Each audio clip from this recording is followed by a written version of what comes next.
दोस्तों, आज मैं आपको सुनाने वाला हूँ कहानी समस्या और समाधान।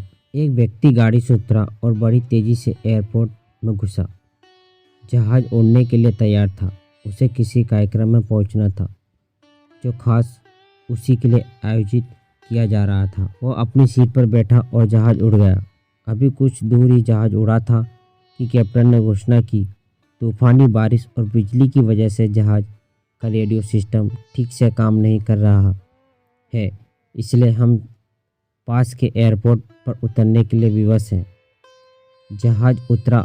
वह बाहर निकलकर कैप्टन से शिकायत करने लगा कि उसका एक एक मिनट कितना कीमती है और होने वाली कार्यक्रम में उसका पहुंचना बहुत ज़रूरी है। पास खड़े दूसरे यात्री ने उसे पहचान लिया और बोला, डॉक्टर पटनायक, आप जहां पहुंचना चाहते हैं टैक्सी द्वारा यहाँ से केवल 3 घंटे में पहुँच सकते हैं। उसने धन्यवाद किया और टैक्सी लेकर निकल पड़ा। लेकिन ये क्या, आंधी तूफान बिजली बारिश ने गाड़ी का चलना मुश्किल कर दिया। फिर भी ड्राइवर चलता रहा। अचानक ड्राइवर को आभास हुआ कि वह रास्ता भटक चुका है। नाउम्मीदी के उतार चढ़ाव के बीच उसे एक छोटा सा घर दिखा। इस तूफान में वही गनीमत समझकर गाड़ी से नीचे उतरा और दरवाज़ा खटखटाया। आवाज़ आई, जो कोई भी है अंदर आ जाए। दरवाज़ा खुला है।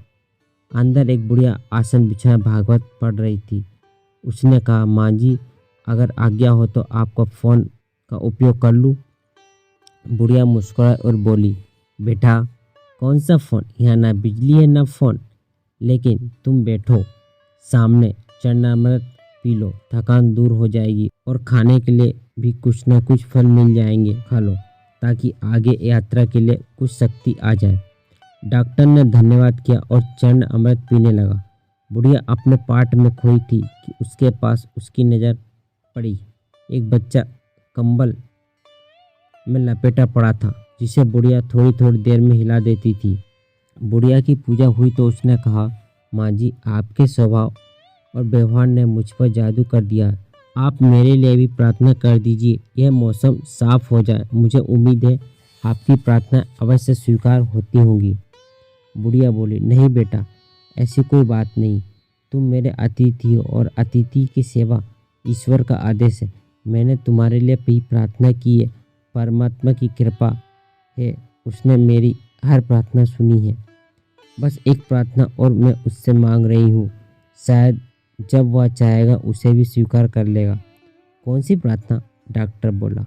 बुढ़िया बोली, ये जो 2 साल का बच्चा तुम्हारे सामने अधमरा पड़ा है, मेरा पोता है। ना ही इसकी माँ जिंदा है, ना ही बाप। इस बुढ़ापे में इसकी जिम्मेदारी मुझ पर है। डॉक्टर कहते हैं इसे कोई खतरनाक रोग है जिसका वो उपचार नहीं कर सकते।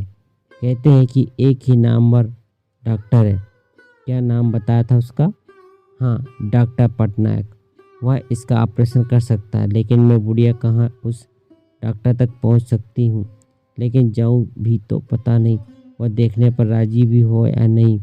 बस अब बस्सी वाले से यही मांग रही थी कि वह मेरी मुश्किल आसान कर दे। डॉक्टर की आंखों में आंसुओं की धारा बह रही थी। वह भर्राई हुई आवाज़ में बोला, माई, आपकी प्रार्थना ने हवाई जहाज को नीचे उतार लिया, आसमान पर बिजलियाँ कौंधवा दी, मुझे रास्ता भुलवा दिया ताकि मैं यहाँ तक खींचा चला आऊँ। हे भगवान, मुझे विश्वास ही नहीं हो रहा है कि एक प्रार्थना स्वीकार करके अपने भक्तों के लिए इस तरह भी सहायता कर सकता है। दोस्तों, वह सर्वशक्तिमान है, परमात्मा है। परमात्मा के भक्तों, उससे लो लगाकर तो देखो। जहाँ जाकर प्राणी असहाय हो जाता है, वहाँ से उसकी परम कृपा शुरू हो जाती है। कहानी अच्छी लगी हो तो वीडियो को लाइक करें, चैनल को सब्सक्राइब करें, हमें कमेंट्स में ज़रूर बताएं।